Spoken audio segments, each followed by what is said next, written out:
Salut à tous les amis, j'espère que vous allez bien. On se retrouve ce soir pour débriefer le match entre le Barça et le FC Séville, match qui vient tout juste de se terminer. Je vous mets les 11 mis en place par les deux coachs, que ce soit Hansi Flick ou Garcia Pimienta.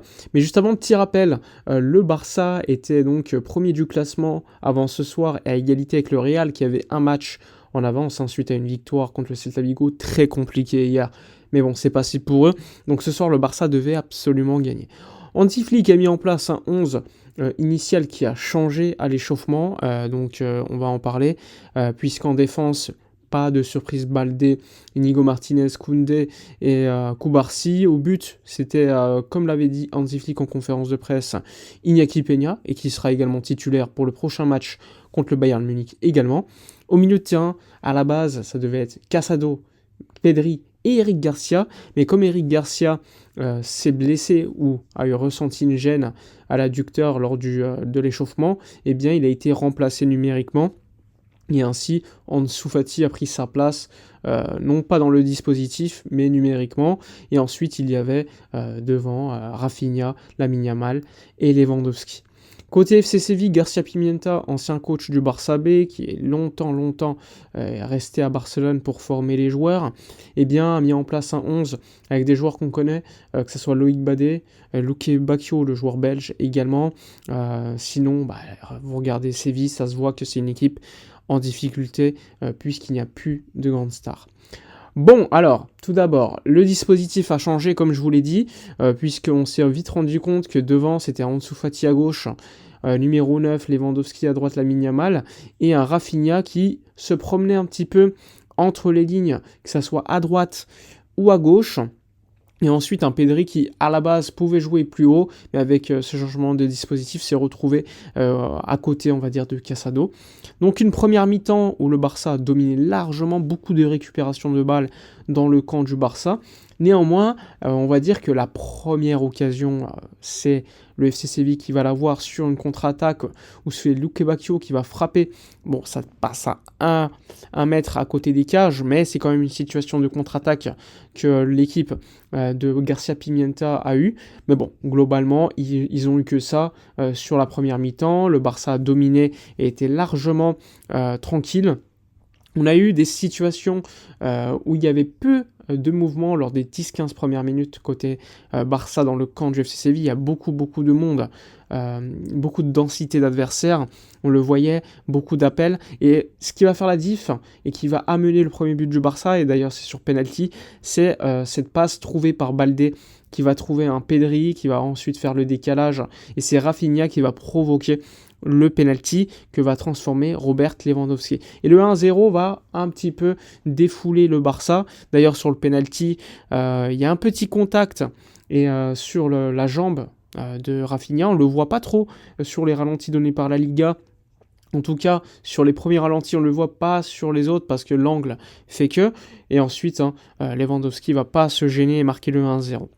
D'ailleurs, le Barça va ensuite vite marquer le deuxième but avec une magnifique action, et cette fois-ci, c'est Pedri qui va, suite à une passe décisive de Lamine Yamal, qui était peut-être pour Koundé à la base, qui va la laisser passer sans faire exprès, je ne sais pas, pour Pedri qui directement allume la lucarne du gardien du FC Séville. Donc ça fait 2-0, le Barça s'éclate un petit peu. On va même avoir une occasion extraordinaire juste après, où ça part d'un dégagement de Koubarsi en défense centrale pour sauver un corner. Ça va être construit par Rafinha, Lamine Yamal, et ensuite, encore une fois, une passe de Lamine Yamal vers Lewandowski. Il aurait pu servir Ansu Fati, mais la passe est tellement extraordinaire, à la limite du hors-jeu. Eh bien, Lewandowski frappe sur le gardien du FC Séville. Ça aurait pu être le 3-0 avant la 40e minute. Bon, finalement, Lewandowski va se faire pardonner 2 minutes plus tard, après une séquence où c'est une frappe, à mon avis, de Rafinha qui est un petit peu ratée, et qui, encore une fois, tombe dans les pieds de Lewandowski, toujours bien placé, et qui va marquer, à la limite du hors-jeu, le 3-0. Donc un Barça qui, en une mi-temps, en met 3, aurait pu en mettre 4, voire 5. Il y a une situation, encore une fois, où Rafinha sert Lamine Yamal qui frappe à côté des buts. Tu as une autre situation où, encore une fois, on le voit, Rafinha a des situations où Koundé le trouve et il ne touche pas le ballon, le gardien est sorti, s'il le touchait, il aurait pu marquer le but. Donc ça prouve beaucoup d'occasions créées par le Barça. et surtout un travail défensif très propre, que ce soit Inigo Martinez défensivement, mais également par ses relances, ses diagonales qui trouvent systématiquement Koundé ou encore Lamine Yamal. Franchement, il fait beaucoup de bien sur ce jeu-là.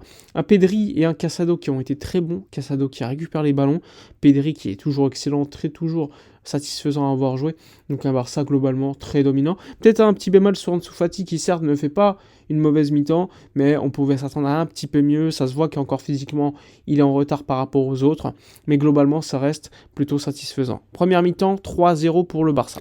Alors concernant la seconde mi-temps, globalement les 5-10 premières minutes étaient vraiment un show Lamine Yamal, et à un moment donné il te met un extérieur, il faut une parade véritablement extraordinaire du gardien pour éviter un but magnifique de Yamal, et ensuite disons que le rythme du match s'est largement calmé, beaucoup de calme, franchement il y a eu des situations, beaucoup de changements effectués par Hansi Flick pour amener du repos, que ce soit Rafinha, que ce soit également Ansu Fati qui n'a pas fait un grand match ce soir. On a fait jouer Gavi qui a remplacé Pedri, qui là aussi a fait un énorme match. Pedri, pour moi l'homme du match, même si c'est Lewandowski qui a été récompensé par la Liga. On a pu voir un Barça qui défensivement était plutôt solide, même si on le voit sur les attaques, les contres, où il y a beaucoup d'espace, ça peut être très dangereux si c'est bien joué de la part des adversaires. On a pu faire entrer Pablo Torre, qui a mis un doublé. Pablo Torre qui a mis un doublé en étant entrant, en jouant peu de minutes, notamment un coup franc, notamment une belle action également. Globalement, très satisfait du match, avec l'élément le plus important de la soirée, c'est la rentrée de Gavi à la place de Pedri.